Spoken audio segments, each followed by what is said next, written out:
second speaker of the proposition.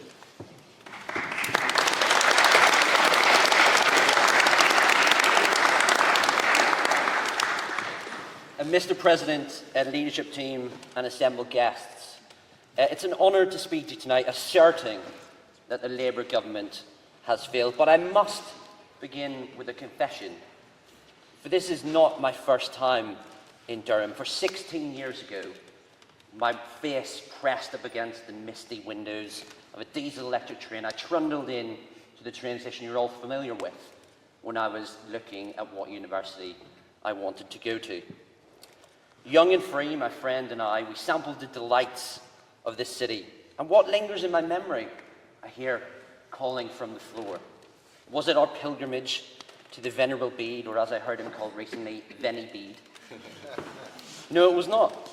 Was it seeing the vibrant colleges from Hadfield to Trevelyan or Castle? No, alas, it was not. Of course, it was our trip to Clute nightclub.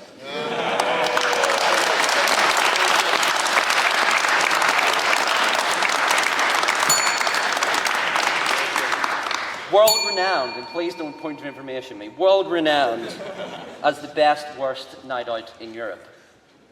And much like the country was seemingly looking forward to a Labour government, I'm afraid, just like some student nights out, it has led to failure and disappointment. Our pre-game begins mere days after the election, and I'm a patriot. And despite being a Conservative, I want my country to succeed no matter the colour of the rosette worn by the person in 10 Downing Street. So I was willing to extend the benefit of the doubt to our new Prime Minister, but their governing deficit was laid bare within days. Reeves' snap audit of the public finances was something better left in rehearsals than on the main stage.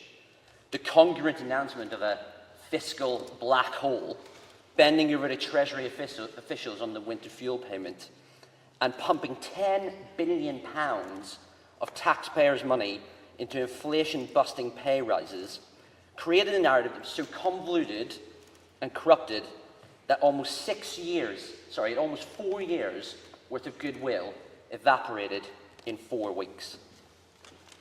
Admittedly, we caught a glimpse of strength from the government in their response to the horrific Southport murders and the coordination that happened following that.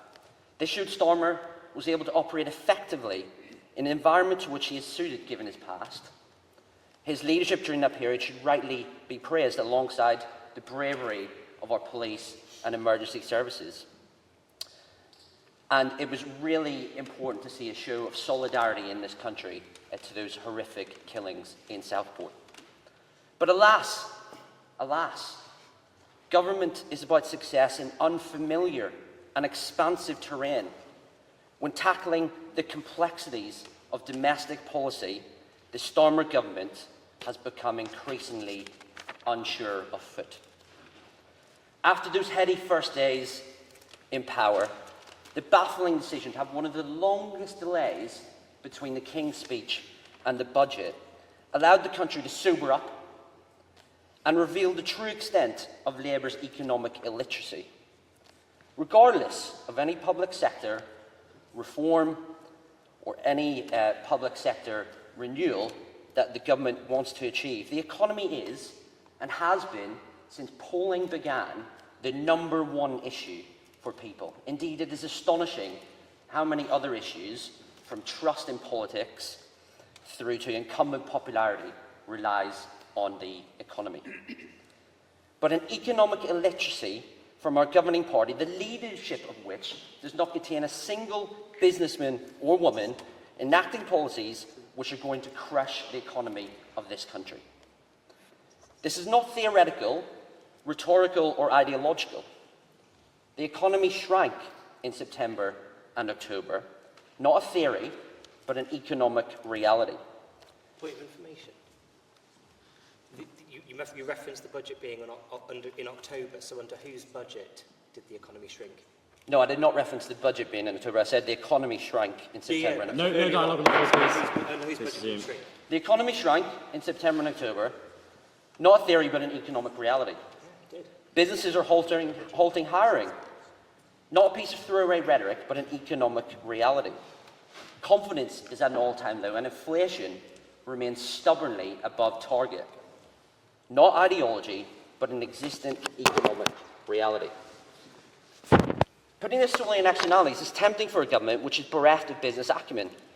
But with plenty of pre-election warning and businesses ringing the alarm bells in pre-budget announcements, Messrs Starmer and Reeves should shoulder the blame, and the call is coming from inside the House. Many may accuse the government of a lack of self-awareness, but this would be a strange assertion to make. The sign of a struggling, albeit self-aware government is the reset, perhaps closely followed by a recession or even a reshuffle. But yet again, when we were tipped for a story of renewal, all we got was milestones, which were reheated missions, which themselves were reheated foundations. The result of which was not a narrative of renewal, but an internal discussion about civil service inertia and an absence of anything to make people's lives actually better. I touched on some major failures here, but I haven't even begun to mention the chaos over the Chagos Islands, cutting defence spending, resignation of cabinet ministers over secret fraudulent convictions, the minister in charge of market fraud resigning over scandalous reports of money laundering and power misuse in a Commonwealth ally, and freebies and cozying up to China.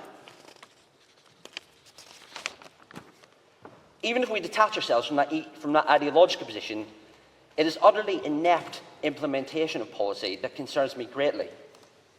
But I will leave you this thought before closing, and it is a dangerous one.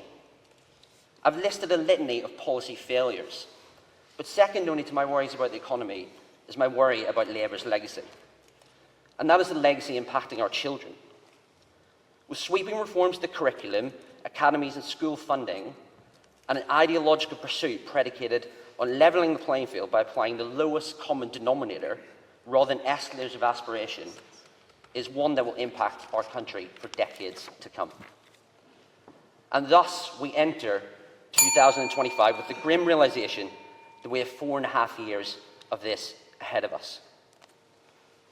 But I will end with this. On that Friday morning, after my friend and I had peeled ourselves off the pillows in our temporary accommodation, there was the sense of despair. That things would never be better, that our heads would remain sore and our mouths dry for the rest of the time. But no. The despair we feel can get better. And it is to be found in the political barocca that is the Conservative Party. Battered and buffeted by scandal and the pressures of COVID and the war in Ukraine, we failed in the end to be confident and competent. But if we regain trust like that cool breeze rolling off the cathedral and blowing away the cobwebs on that fateful Friday morning after the night before, if we create real deliverable policies for young people, families in the future, it will be the elixir of luxia that will give our country the boost it needs. And if we show we can deliver on the people's priorities in an ever-changing world, it will be the full English which will give us the energy to move forward to a better, brighter future.